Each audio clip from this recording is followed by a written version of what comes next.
पाठ गांव शहर जो प्रदीप शुक्ल जी ने लिखा है। इस पाठ का स्वाध्याय भाषा बिंदु और उपयोजित लेखन। इसके साथ ही कक्षा 10वीं का पूरा स्वाध्याय आपको इस चैनल पर देखने मिलेगा। शुरू करते हैं।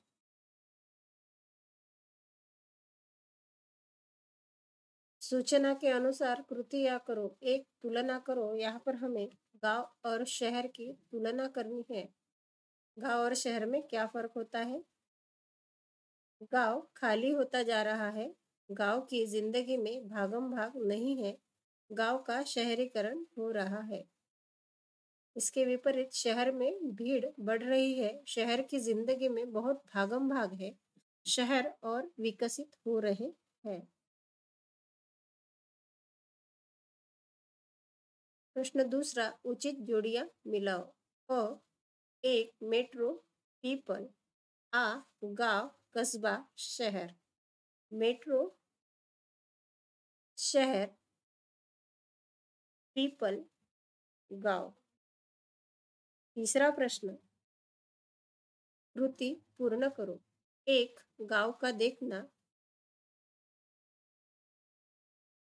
दो, शहर का देखना। दीदा फाड़कर मतलब आंखें फाड़कर।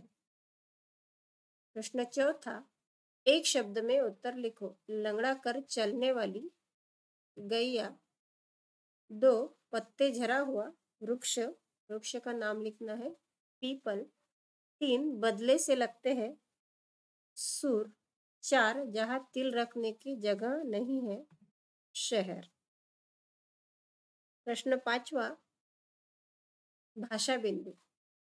पाठ्यपुस्तक चलते हैं भाषा बिंदु की ओर। पाठ्यपुस्तक के पाठों से विलोम और समानार्थी शब्द ढूंढकर उसकी सूची बनाओ और उनका अलग अलग वाक्यों में प्रयोग करो। यहाँ पर हमें विलोम और समानार्थी दोनों शब्द ढूंढने हैं और उनका वाक्यों में प्रयोग करना है। अगली स्लाइड पर देखेंगे। समानार्थी शब्द, पास मतलब नजदीक, अस्त्र हथियार, आँख, नयन, सड़क, मार्ग, प्रश्न, उत्तर। मेरे घर के पास नजदीक नदी है।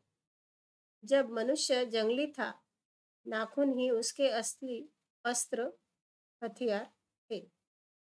कृष्ण को देखकर सुदामा की आंख नयन में आंसू आ गए। राजू ने अंधे आदमी को सड़क या मार्ग पार करवा दी। प्रश्न पूछना मनुष्य आदमी की स्वाभाविक प्रवृत्ति। अब चलते हैं विलोम शब्द की तरफ।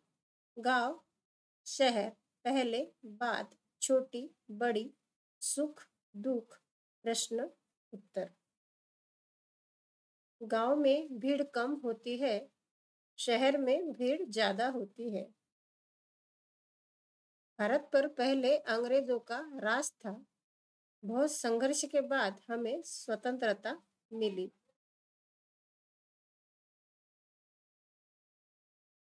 कि बड़ी बेटी बहुत समझदार है। मेरी छोटी बहन बहुत ही प्यारी है। माँ बाप की सेवा में ही सच्चा सुख है। दूसरों के साथ बांटने से कम होता है। कभी कभी चक्कर में डाल देने वाले प्रश्न कर बैठते हैं। छात्रों ने पूछे गए प्रश्न का उत्तर दिया।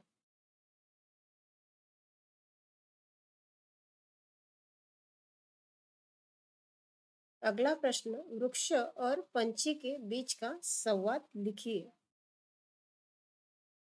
वृक्ष, हे पंछी, अब मैं तुम्हें छांव देने लायक नहीं रहा। मेरे सारे पत्ते झड़ गए हैं।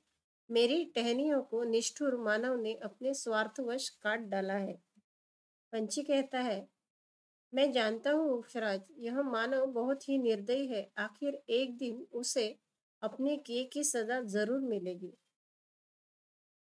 वृक्ष, नहीं नहीं, हे पंछी, तुम ऐसा मत सोचो। मुझे तो मानव की करतूतों पर तरस आ रहा है। पंछी कहता है, आपके साथ इतना कुछ बुरा होने के बाद भी आप उस मानव के लिए अच्छा ही सोच रहे हैं। यह तो आपकी उदारता है।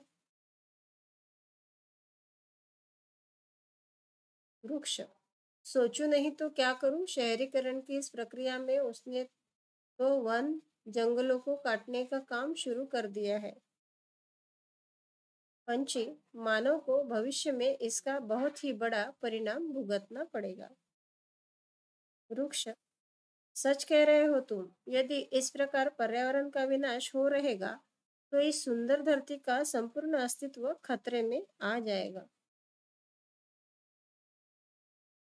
पंछी कहता है, अब तो मानव को सीख लेनी चाहिए और उसे अत्यधिक संख्या में वृक्ष लगाने चाहिए।